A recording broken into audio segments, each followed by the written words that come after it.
C'est pas vraiment différent de beaucoup d'autres équipes, c'est juste que ce film qu'on fait actuellement, Vague à l'âme, c'est le premier qui va sortir comme ça en Europe, plus ou moins. Personne n'a jamais fait ça en Europe sur des surfeurs européens qui suivent des swells comme on fait. Et d'habitude, on fait juste des petits vidéoclips comme ça pour Internet qui vont un peu sur tous les sites Internet, mais là, c'est vraiment un film. Vague à l'âme, c'est vraiment pour montrer aux gens ce qu'il y a derrière nos aventures, que ce soit en Europe ou à Hawaï ou quoi que ce soit. On fait des bons fiascos. C'est pas toujours facile de scorer, entre guillemets, comme on dit.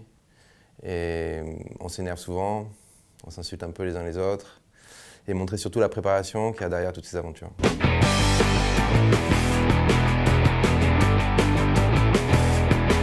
Pour le film, on était vraiment ouvert au niveau des destinations, mais on voulait surtout montrer quelque chose d'un peu inédit, des nouveaux spots, mais au final, tu te rends compte qu'il y a des endroits où tu ne peux pas passer à côté. Genre Nazaré, tu ne peux pas passer à côté, l'Irlande non plus.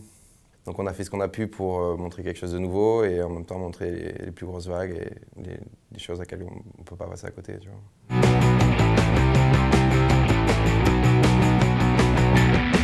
Oui, mais Shane Dorian, c'est sûr, c'est le meilleur surfeur du monde de grosses vagues, mais de loin, tu vois. C'est vraiment une chance qu'on a de pouvoir l'avoir mis dans le film et qui nous accompagne à chaque fois dans la plupart des missions. Quand tu arrives au spot, il t'explique à plus ou moins comment surfer la vague, où te placer, il te présente un peu tout le monde. Après, il m'a regardé surfer, il me dit tu devrais te mettre plus en avant, tu vois, il te donne plein de conseils. Donc chacun a son approche, après tu t'inspires plus ou moins de l'approche de chacun, mais quand tu as le meilleur qui te dit qu'il fait comme ça, il vaut mieux faire comme ça. C'est de faire pareil avec Justin, j'essaie de l'aider du mieux que je peux. Il a quand même un très bon futur devant lui, tu vois. C'est peut-être le meilleur surfeur de grosses vagues de son âge au monde. Donc ça fait plaisir, tu vois, de te dire qu'un jour, je pourrais te regarder derrière et te dire que tu as aidé ce jeune, tu vois, à progresser.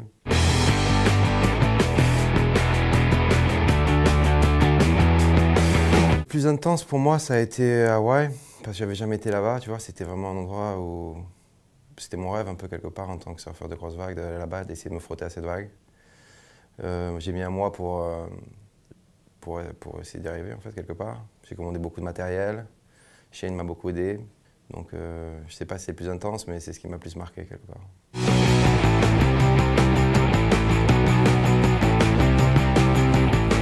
C'est sûr que Nazaré, il vaut mieux être bien préparé, avoir une bonne équipe. Normalement, 2 jet skis, un jet pour la sécurité, un jet pour surfer. En général, moi, c'est ce que je fais pas. Par exemple, quand je suis reparti avec Ross cet hiver, on n'était que tous les deux, tu vois, et ça s'est très bien passé. On a pris pratiquement les 2 plus grosses vagues de la journée. On a eu une super session, donc tout va bien. Après, ça dépend comment tu vois les choses. Ton assurance et la confiance que tu as en toi au niveau du pilotage et tout ça, quoi.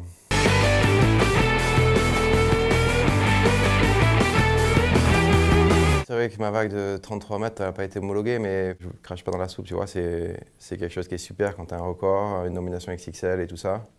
Mais si j'avais vraiment voulu l'avoir, je passerais tous mes hivers là-bas. Et depuis 3 ou 4 ans, tu vois, chose que je fais pas, je voyage à travers le monde. Mon but, c'est de prendre de belles vagues et de faire d'autres destinations, d'autres sensations, surfer Jerusalem, aller surfer Mulagmore, tu vois. Donc c'est vrai que ça m'a apporté beaucoup d'aide médiatiquement au niveau du grand public et ce genre de choses, mais c'est pas vraiment mon focus en tant que surfeur.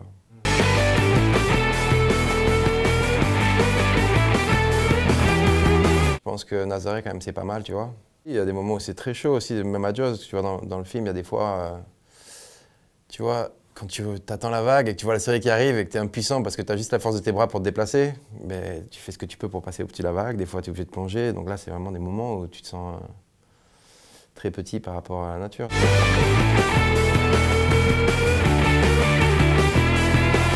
Non, pas vraiment, parce que dans ce genre de vague, quand même, tu restes raisonnable. C'est-à-dire que tu sais que tu fais pas le guignol. On a quand même tous plus ou moins de l'expérience, tu vois, on n'est pas là pour mourir. Je vais pas mourir pour faire un film, tu vois. Mais par contre, ce qui est sûr, c'est que ça rajoute beaucoup de pression, tu vois. Je suis pas juste là avec mon pote pour faire un petit clip internet, on est là pour faire un film, il y a 2 caméras, il y a beaucoup d'argent investi. Tu sais qu'on est là pour faire quelque chose, et surtout quand tu es proche de la fin, qu'il ne manque vraiment pas grand-chose, tu aimerais vraiment le boucler et d'être content du résultat.